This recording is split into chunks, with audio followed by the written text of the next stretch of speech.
কালিয়াগঞ্জের বর্তমান পৌরপতি বিশ্বজিৎ কুন্ডু তিনি রিজাইন দিলেন। নমস্কার, আমি হরেন্দ্র, আপনারা দেখছেন হার্স নিউজ। দাদা, জানা যাচ্ছে কি আপনি রিজাইন দিয়ে দিলেন কেন? হ্যাঁ, আমি রিজাইন দিয়ে দিয়েছি 14 তারিখে আমাদের ভাইস চেয়ারম্যানের কাছে। সেটা আজ মিটিং ছিল আমাদের 18 তারিখ।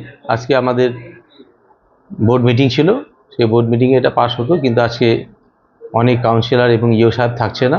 আমরা ওটাকে 28 তারিখে নিয়ে গেছি। 28 তারিখে সেদিনকে আমাদের বোর্ড মিটিং, সেদিনকে আমাদের ডিসিশন হবে আমরা কি থাকছি কি থাকবো না, সেদিনকে ফাইনাল হয়ে যাবে। দেখলাম কয়েকদিন আগে তো আপনি চেয়ারে বসলেন, তারপর রিজাইন দিতে হলো। আপনি চেয়ারে বসার পরে কি কি কাজ করলেন?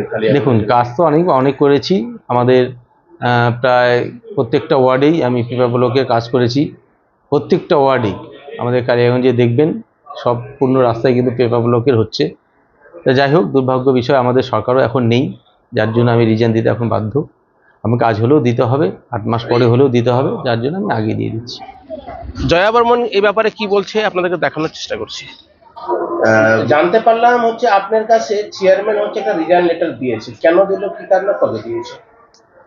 আমাদের চেয়ারম্যান সাহেব 14 তারিখে রিজাইন পত্র আমাকে দিয়েছে। সেটা আমাদের সরকার যেহেতু নেই, সেই জন্য এই পদক্ষেপ নিয়েছে। তো কি সিদ্ধান্ত নেবেন আপনি?